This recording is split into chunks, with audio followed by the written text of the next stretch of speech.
Bon, question compétences, donc bon, évidemment donc la Scrum, l'agilité, voilà, et formation, masterclass, etc. Connaître, alors, question qui se pose souvent, est-ce que le Scrum Master doit connaître le fonctionnel et la technique? Ouais. Donc, donc la réponse, la Ma réponse a réponse, changé à travers le temps. voilà, la réponse si on suit, voilà, on pourrait s'en passer. De mon point de vue, c'est quand même souhaitable. Ouais, on C'est est quand même d'accord. souhaitable qu'ils connaissent les deux, Disons que le fonctionnel et la technique. Ouais. théoriquement, pour cette neutralité, on pourrait s'en passer, mais pour l'intelligence situationnelle, Oui. pour comprendre,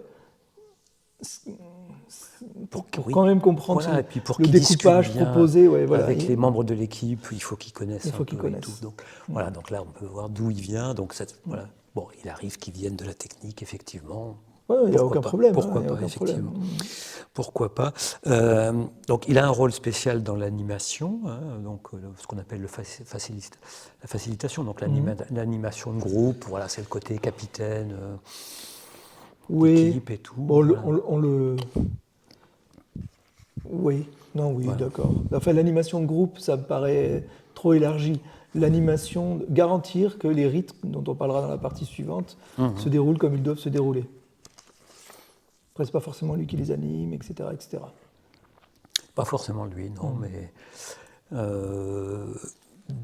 ouais. Animation de groupe, ça va trop loin. On dirait qu'il est au milieu de l'équipe tout le temps, Voilà, etc. Mais disons qu'en général, c'est lui qui a le plus de compétences en facilitation et mais il oui, peut les partager. oui, mais un des Voilà. défauts de certains Scrum Masters, c'est de se faire C'est avaler. qu'ils vont trop loin, oui, Voilà, peut-être. Oui. la facilitation devient le sujet, et ce n'est pas le sujet. Alors, donc maintenant, on parle plutôt des capacités. Donc, les capacités, donc ça inclut comment il met en œuvre ses compétences pour agir avec l'équipe. Donc, favoriser la coopération.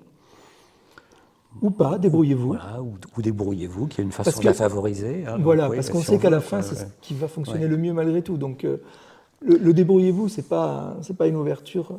Moi, ça m'arrivait de leur dire, si vous décidez d'être une dictature sanglante, vous pouvez.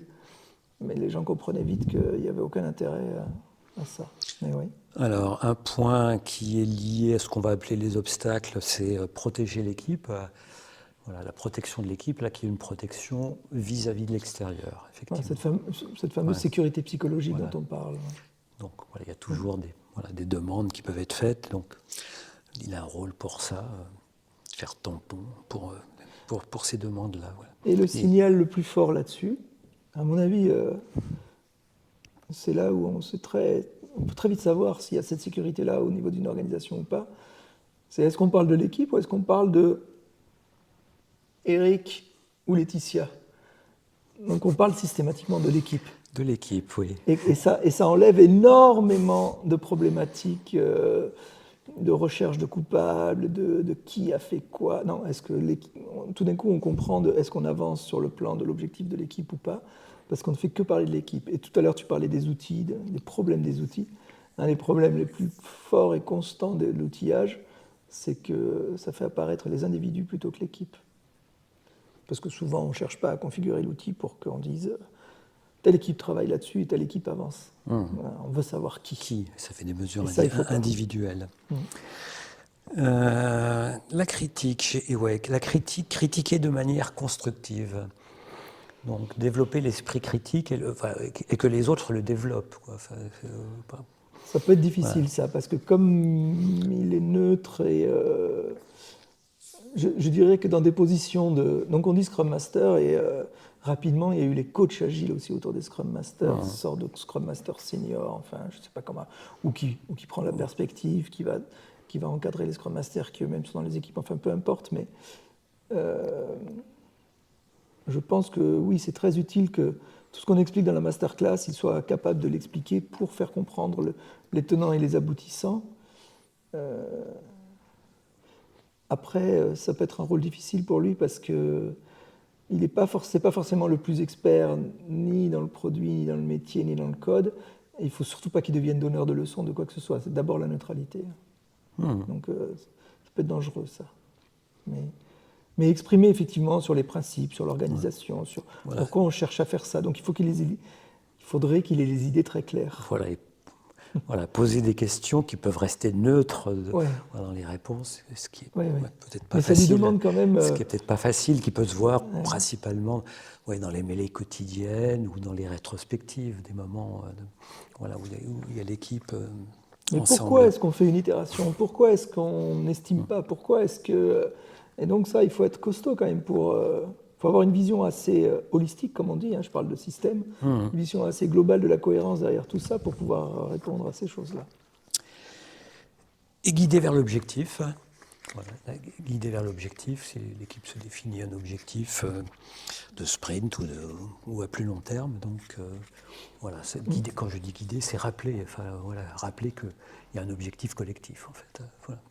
Il y a des moments où ça paraît nécessaire de le faire. C'est intéressant toutes ces questions de compétences du Scrum Master parce que souvent on entend mais à quoi il sert le Scrum Master? Puisque on vient de dire qu'il ne fabrique rien lui. Alors, voilà, il fabrique rien. Est-ce qu'il a, voilà, on parle de l'agilité de l'action. Bon, il fait quand même des actions, mais Oui, mais il ouais, fabrique rien sur le produit fini. voilà, sur la réalisation, tu veux dire. En principe, Ouais. oui, il peut aider ponctuellement, bon, effectivement. Après, la question se pose si les développeurs, est-ce qu'il peut coder des trucs et tout. Bon, ça dépend de la taille des équipes, mais en principe, effectivement, il fait pas Mieux ça vaut pas, mais pas ouais. dans son rôle de Scrum Master, en tout cas, effectivement. Oui. Donc souvent on a la question, mais à quoi sert-il? Parce que si on met vraiment en évidence la neutralité, il ne fabrique rien dans le sens de réalisation. Et pourtant il est fondamental, il est très utile. Et ça, les entreprises ont beaucoup de mal à...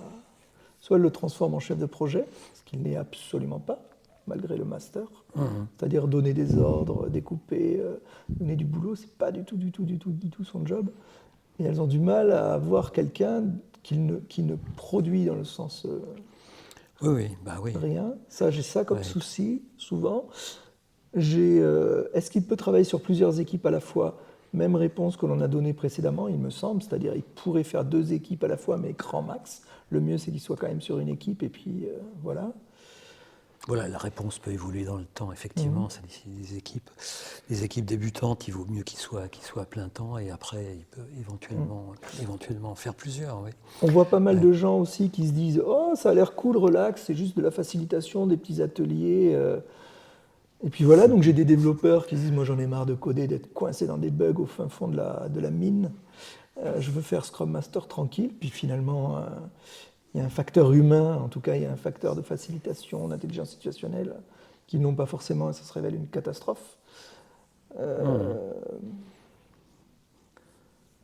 On se rend compte, on en parle au niveau transformation, mais que le middle management peut aller vers du Scrum Mastering ou du coaching, mais grosso modo, il y a un tiers des gens qui sont vraiment, je fais vraiment à la hache, hein, les pourcentages, qui sont aptes à aller dans ce rôle de facilitation qui est un vrai changement.